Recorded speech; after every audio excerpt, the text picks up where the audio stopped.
So when I started evaluating this opportunity, right, when we reached out through chat, I was like, Claire's, what is happening? That's the girl store in the mall for my kids that has the jewelry and such.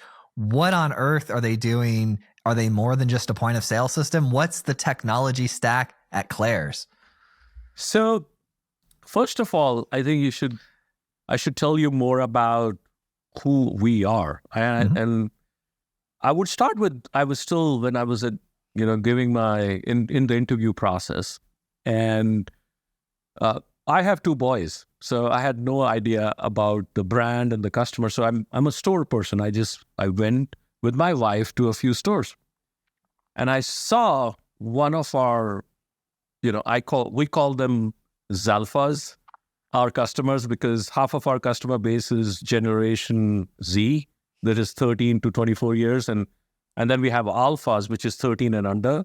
Mm-hmm. And she was definitely an alpha.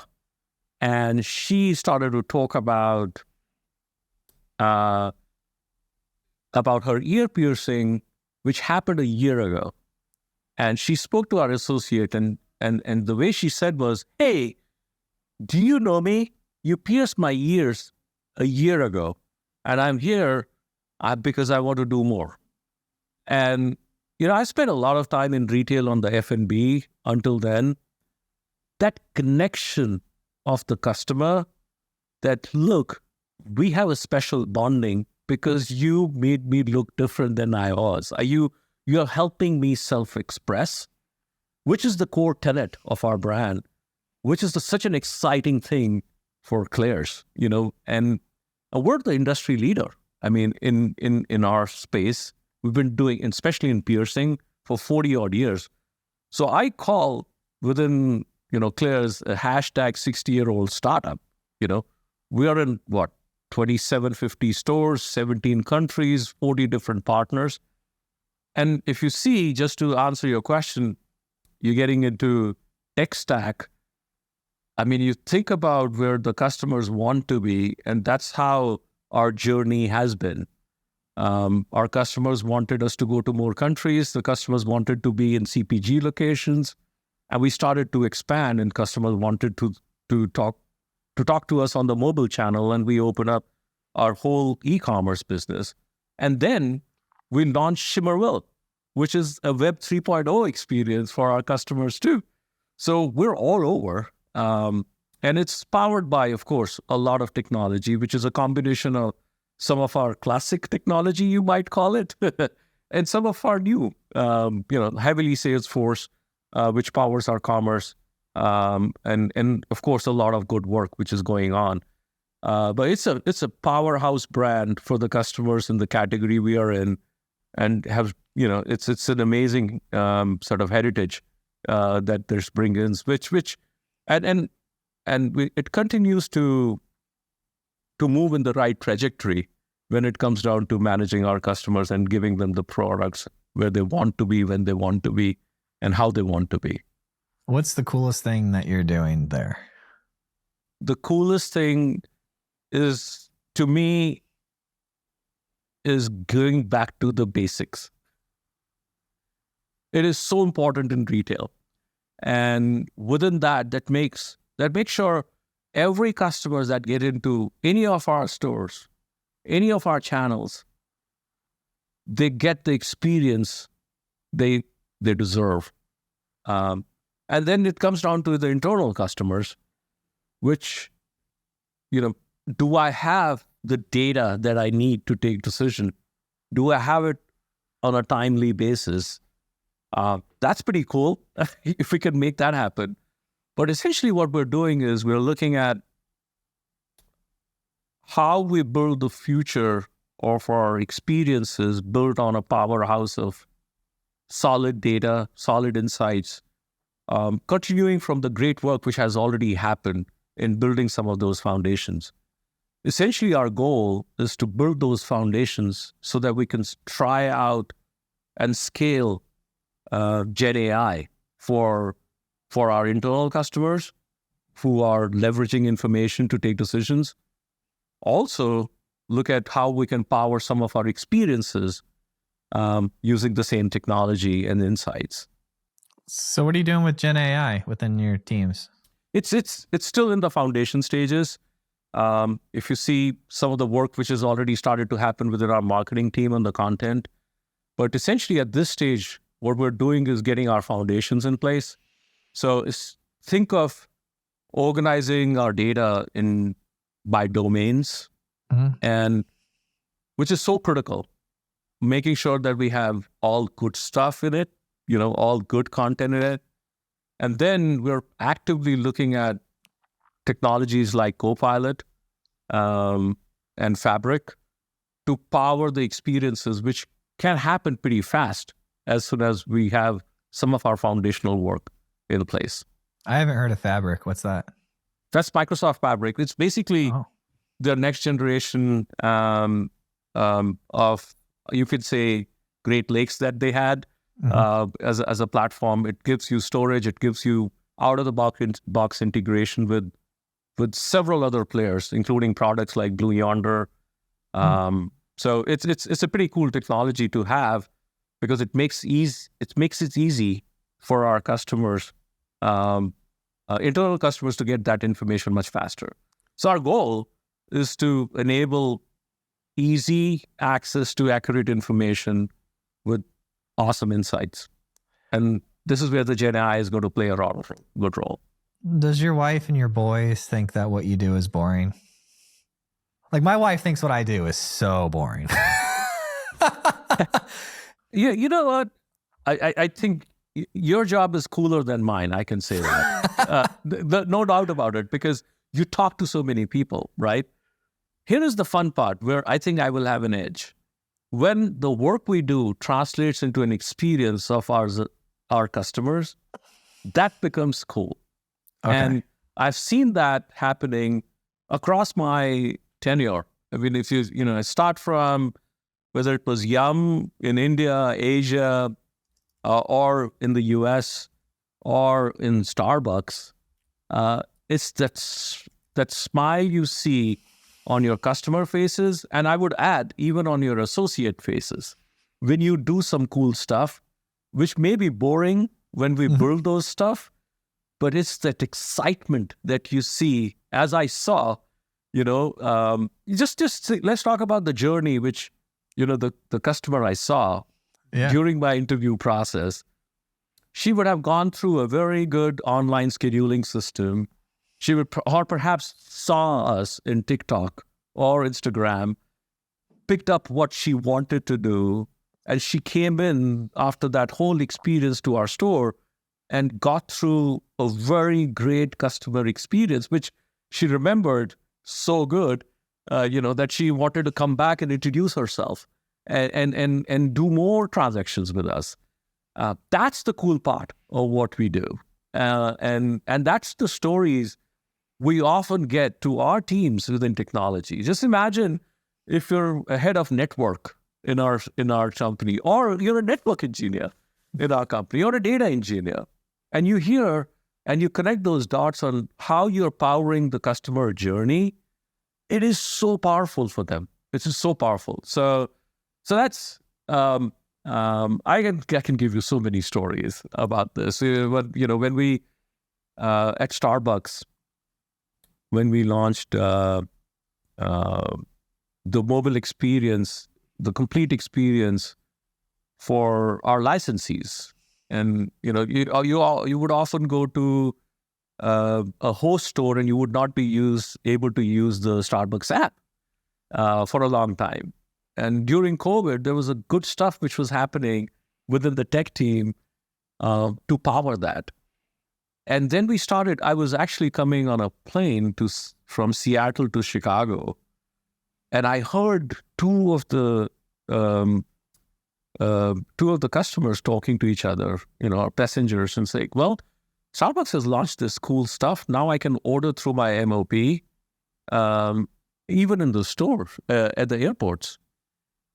And I was the person who was deeply involved in it to make that happen.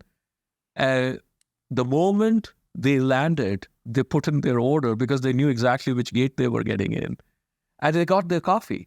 It's it's so cool to see it, that one of the products which you were engaged in building is actually making an impact on people's day-to-day life. You got to program a little backdoor in there so you get some free coffee.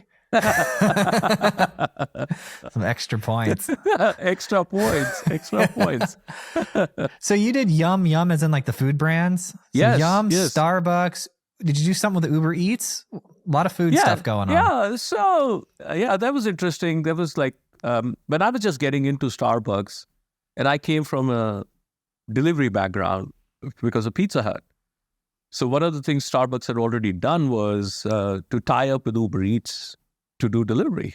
It was a new channel. Again, it goes back to what the customers wanted. You got to be there where the customers want you to be there. And who would imagine delivering coffee? And the cool thing was that they had established the partnership, and the work which was required was how do we build integrations with our environment to make it easy for everyone, so that you don't have those several tablets in a store, getting Uber Eats orders and then, disconnected services, or disconnected data. So what we did was we built the whole integration layer platform with Uber Eats to power that experience, which was cool. It just happened in a very, very fast way. I think we went to the first store in 90 days, and it just grew over a period of time. Some amazing stories that came out of it, but it became a huge business. As I look at Starbucks now in their earnings, how big their delivery business is. It started small with some powerful ideas from the business side and powered by some great tech that went behind it. Well, humans love convenience. Yeah. I mean, my wife got sick last week and we just pressed some buttons on the cell phone and our grocery order just came to us. We usually go after church to get the groceries and everything, but we didn't go because she was sick, and on Sunday she just ordered it, and then within 2 hours they had our grocery order there. And I said, wow, this is kind of, and I live out in the country, like I live out on a farm. Like this is unbelievable that this is possible. I don't remember. This probably happened in, I think, 2018, 2019. But the thing is, when you saw great people behind an idea and a purpose, then magic happens. And it was, in this case, it was solid talent from Uber Eats, solid talent from Starbucks coming together across various, domains, I would say, which co-created this experience for the customer, which delivers to convenience and comfort. It's solid. It's awesome. So we talked a little bit about what you're excited about there. You mentioned the experience and all of that. But do you have any specific tech projects that you can talk about that you're particularly excited about, like on a detailed level? There's a lot of work which is going to happen on the commerce space, because we're going to become more composable over a period of time in this year. And it might go beyond that, but that's probably not worth it at this stage. But our direction, our goal as an organization, and whether it is digital tech, is to build or evolve our tech stack into composable services, which can power experiences wherever the customers want us to have that experience. You probably would have heard this. I want what I want when I want it. Oh yeah. Yeah. And it comes with a platform which can make that happen, which can enable that. And that's where the composable services are going to happen, and which will power our experiences. And we are already on a path to make that happen. The exciting thing, which while we're doing well, while we plan for all that action to happen sometime this year, is to make sure that we're powering our people with the right, most accurate information and give insights. I mean, that's again very fascinating. You have observations and you have insights, and you can't run business with observations. And this is where we continue to offer great insights to power some good decisions. And that is one of the big things which we are doing this year. I talked to Sephora's CIO or CTO or something of that nature, maybe like 2 years ago. And they were telling me that they were building these mirrors, which you could go in the store, you could look at, and then you could digitally put eyeliner on you, and it would have that eyeliner in stock, and you could digitally manipulate yourself with the products. Have you guys done anything like that with the piercings or anything? I don't know of that. I definitely not in the stores, but yeah, there's a lot of thought going on from an app point of view to give similar experiences, because everybody is moving to an app now, and how we can power some of those experiences. It's actively being thought through as we look at our customers and what they're looking for. Yeah, I guess jewelry is a little. You guys are mostly jewelry, right? Yes. Yeah, because that's something you can hold up to your ear. You can hold it up to whatever. That's not as like jewelry is our big component. Yeah, makeup's more like it's not something you could try on a bunch of different makeups really quickly, physically, even if they were samples there, right? Because you have to like take it off, put it on. Not a makeup expert, but that's my experience watching my wife take her makeup off. It's a project. Yeah, but we are. Yes, jewelry is a big part of our business, but we are in beauty, we are in fashion, we are in here. Oh, you are? We are everywhere. And that's the power of this brand. I mean, we will be where our customers want us to be. And but there is this space of course, piercing is one of our biggest business, and we are the leaders in piercing for 40 odd years now. So which is very powerful. So one of the things I was curious about was your world travel. You've been all over Japan, Korea, US, you go everywhere. Why? Or is that just in your nature? Are you just an explorer, or was it purely for work reasons? So it started with work. I mean, when I started my KFC journey or Yum journey in India, and then I moved to Asia, through work. And my role in Asia was, at that time, we were in about 14 countries. We had about 24 franchisees across the 3, and for a certain time, 5 brands at Yum, because it had A&W, Long John Silver's, if you remember. It just gave me an opportunity to interact with people. And initially, my role was to give them know-how and get their capabilities built. And very quickly, I realized that it was a two-way street for us. I was learning equally more from them than what I was able to give them. And that was the power of my relationships and my engagements with our franchisees. And so I love talking to people. I love different cultures. I won't say I learned languages, but in tech, essentially it all comes down to the tech jargons, which we all knew. I don't know Japanese, but one of the best times I had was when I was in Asia was with the Japan team. We went through a complete tech transformation of our KFC Japan business when I was there. And it was so good because we all had the same mission, same purpose, and we had respect for each other, and we had a good goal, and we could co-create some great transformation because of that. Likewise, in Korea, I thought the amount of innovation that happens in the retail space in Korea I haven't seen that in a lot of other countries, even, during my Starbucks days. And they do it pretty smartly. They would do it in a very reasonable, cost-effective way, and they would keep the customer front and center of it. And they have this nag of getting into the root of the problem and taking it and doing it pretty fast. One of the cool things that I saw in Starbucks was they would, in the drive-through, they would read the number plate of the cars and pre-authorize the entire payments and so forth, and they would know your order too. So your journey in drive-through is so fast because a lot of this is pre-authorized, and they would know, who you are just by the name, the number plate of your car. That's interesting.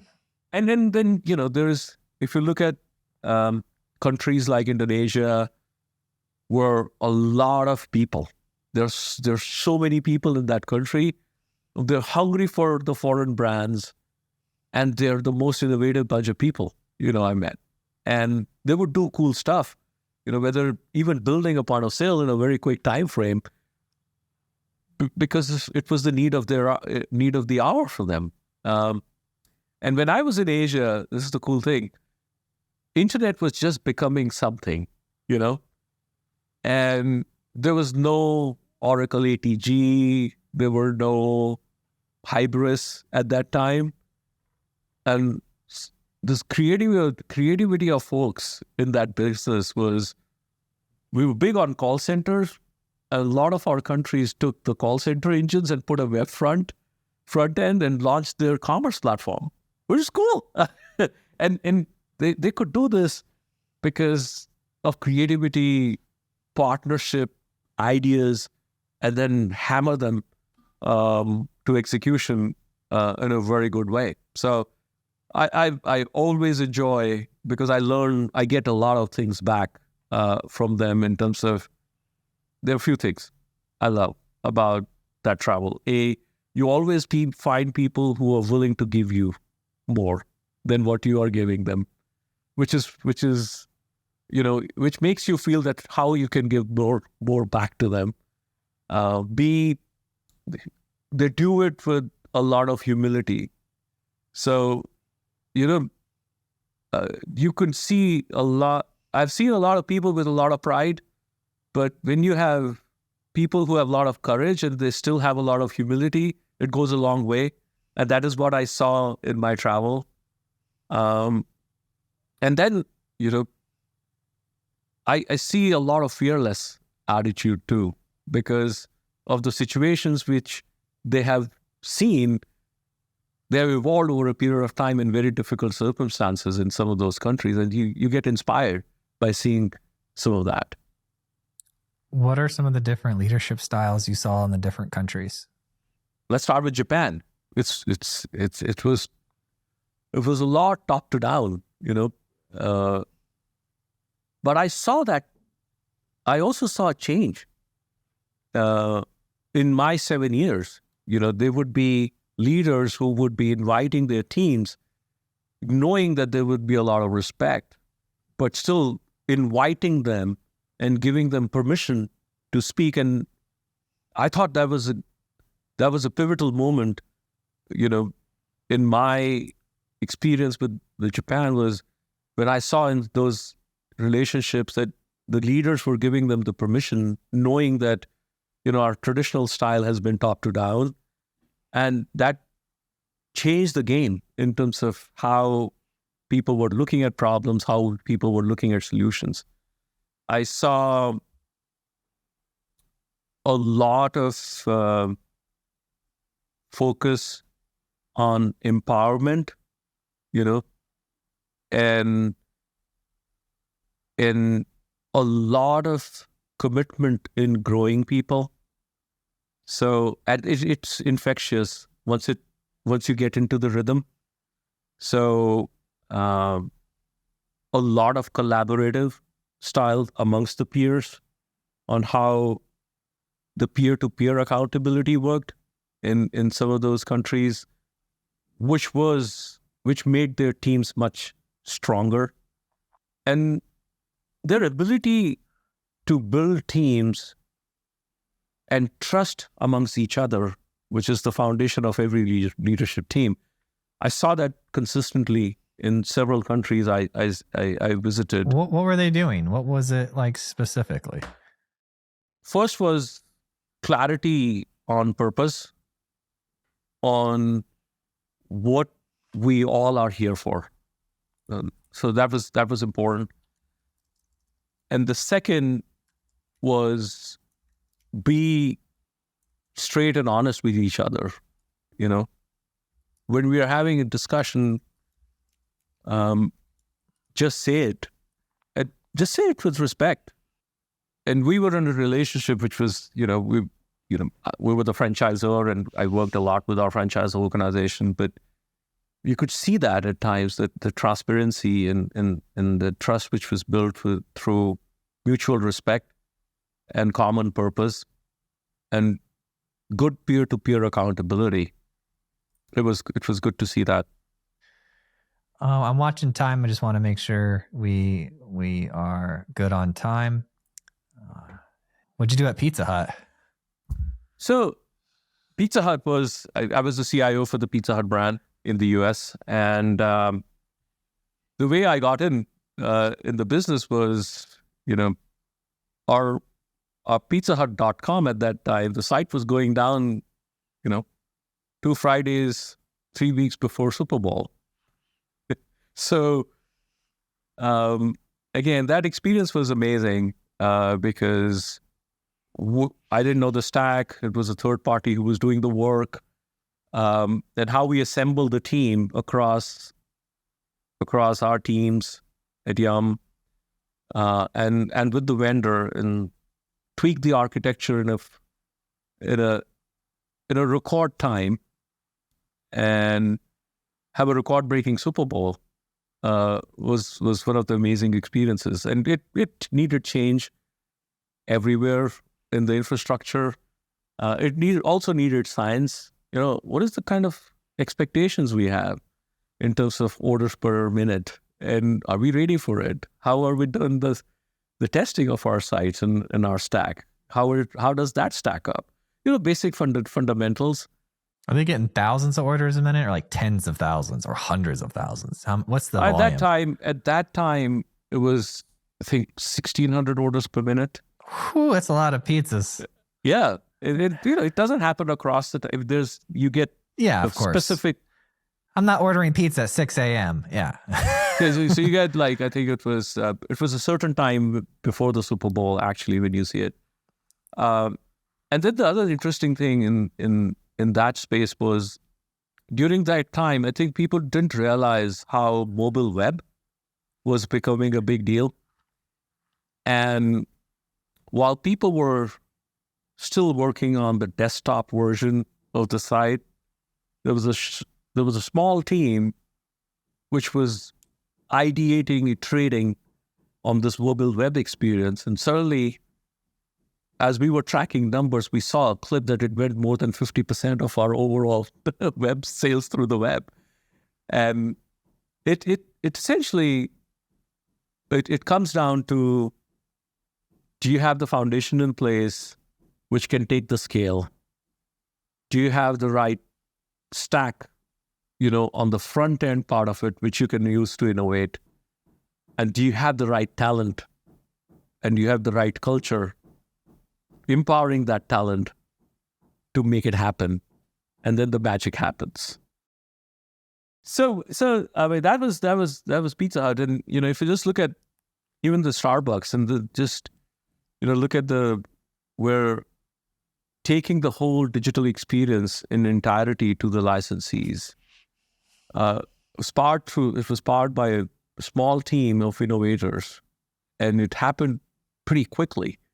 While everybody was sitting up in homes during COVID, a lot of engineering work was going on, and I've lost track of how many stores they have expanded, but it's all, when I left all the stores at the airports, a lot of Kroger stores, you would have the same experience, which comes down to get to the root of how we can be focused on our customer experience and how tech can power it. And these are some great stories about how it happened. Did you get to work with Howard? He's the founder, correct? No, you didn't get to work with him? No, I didn't. I've seen him often, but I didn't directly work with him. Oh, I wonder what he's like in person. I heard he's great. Yeah. Look, that brand is awesome. I mean, just think about how it got evolved, the stories, I've read the books.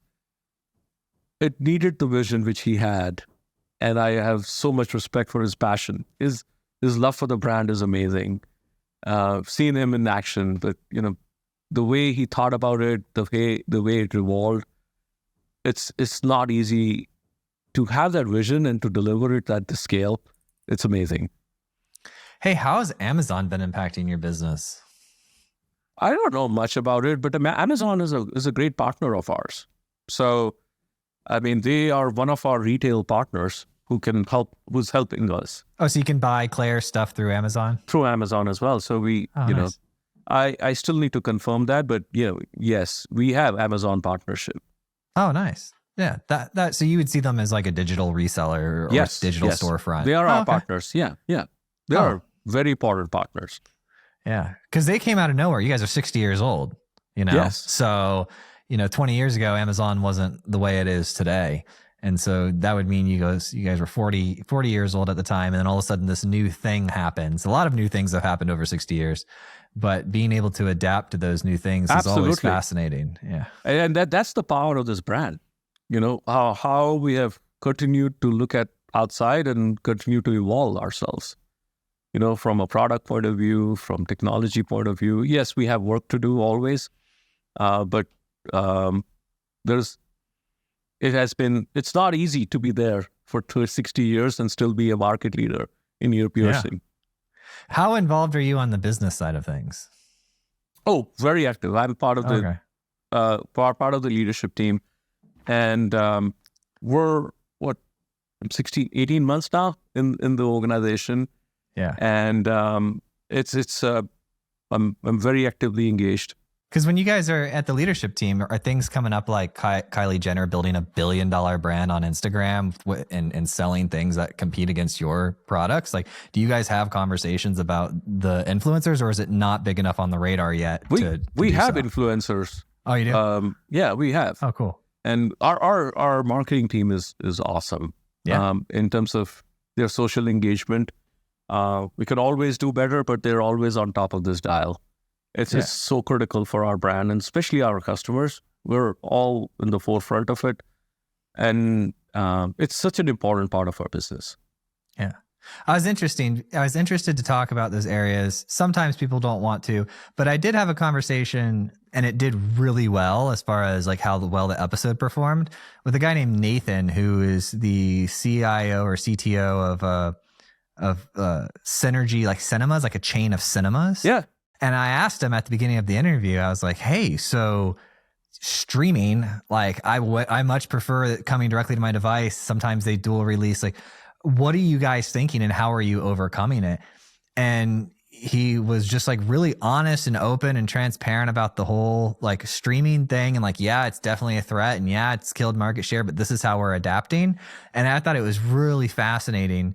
They started doing things like building half cinemas, half like activity centers. So there might be bowling inside of it or a restaurant inside of it, and making these adaptations to the marketplace in order to counter the loss of business from this direct to home streaming services. I think I listened to that podcast. Oh, you did? Yeah. It was great. Look, this is as I mentioned, it all starts with our consumer.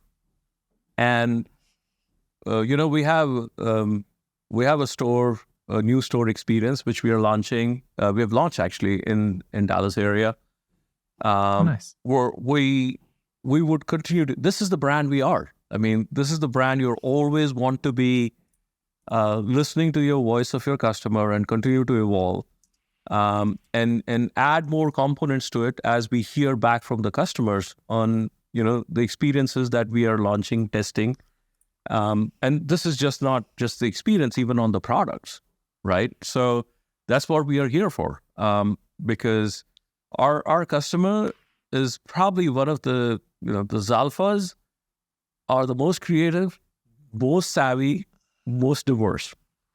And it's so critical for us to just continue to listen to them and respond to them in the form of our products, our experiences, and so forth.